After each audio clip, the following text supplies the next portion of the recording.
American values and Islamic values, and if they were compatible. So it's a Muslim audience like this, and I don't want you to raise your hand, but I asked the audience, I said, how many of you have read the Declaration of Independence? Maybe no, I don't want you to raise your hand, none of you. But only 8, 9 people had ever read the Declaration of Independence. If you live in America and you want to understand America's story, go read it for yourself. Go read the Declaration of Independence. Okay? Read the argument of why America split off and became a separate country. That's in the Declaration of Independence.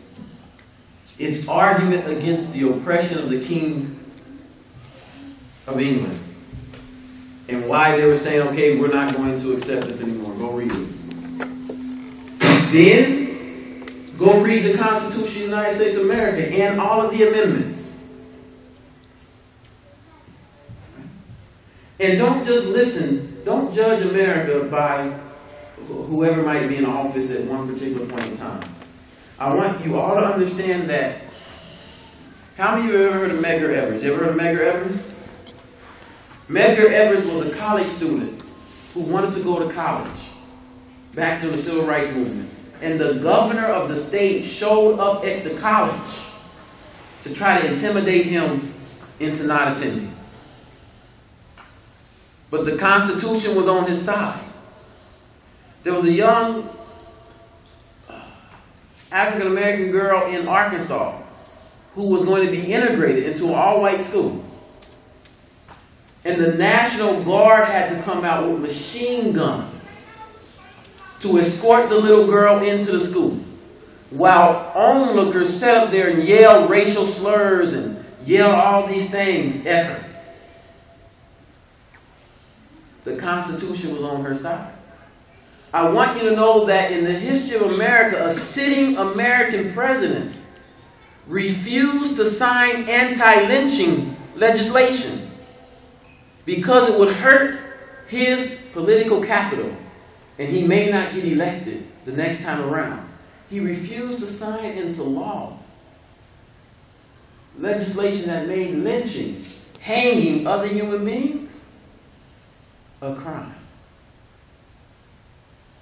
But look at where America is now. It's not perfect. No. It's nowhere near perfect. But it has protections in its Constitution for all of its citizens. And it protects our right to worship Allah. It protects our right to live our religion freely without being molested by anyone. And we as Muslims have to make sure that we are not shortchanged of the promises of our Constitution. But if we're going to do that, we need to learn about America for real. And not just give lip service, but go and study it. Learn about its history. Not just what some person on the street is saying. If people in this country had to just listen to people on the streets, blacks would still be in slavery. Or we still be drinking from separate water fountains. Or we still be sitting on the back of the bus. No, we demanded that America live up to the highest ideas in its Constitution. And as Muslims, I'm telling you, only fear Allah. Don't fear someone out there saying this about Muslims and that about Muslims and America's not welcoming the Muslims. I'll go show you where Thomas Jefferson, in his arguments, argued that every Muslim would be welcome to the United States of America and they could practice their religion next to anyone. All other religions will be welcome. And this is the author of the Constitution. The language in the Constitution. It was his birth child, Jeffersonian democracy. Right? The Virginia Papers. Go study it. So it's important. It's very important for us that we join the discourse, but we join it from an educated perspective. Okay? And we really go learn. We hold these truths to be self-evident, that all men are created equal and are endowed by their Creator with certain inalienable human rights, among them life, liberty, and the pursuit of happiness. Right? And then we're going to learn the amendment to the Constitution that says, there shall be no official state religion, nor shall there be recognized the establishment of a state religion. So if anyone goes around saying America's this kind of country or America's that kind, no, it's not. America is a country that in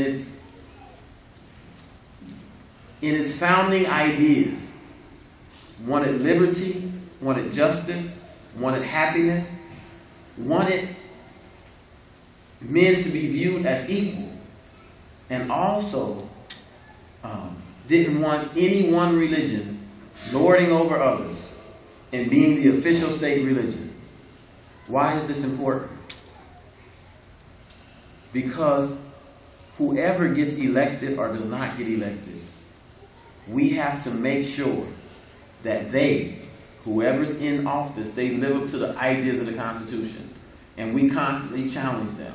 If there's policies that's problematic, we make sure that we get active only in a way that we make sure that the ideas in the Constitution are not violated. And say these words of ours. We ask Allah for forgiveness for us and for you. We seek refuge with Allah from the evil of Shaitan. May Allah bless you with a safe trip home. We pray that we have said something that will benefit you. If you have any questions, send them. I'm going to give you my email to send it to. It's very easy. ediet, E-D-I-E-T 99 @gmail.com. If you have any questions about the class, you can send questions to ediet99 @gmail.com. May Allah bless you and save you. Peace be upon you. Assalamu alaikum. You had a question? Yeah, I am happily announcing this. In this locality, within 9 miles, we have 4 women Hafizah. Allahu Akbar. Takbir! Takbir! Did you hear what he said?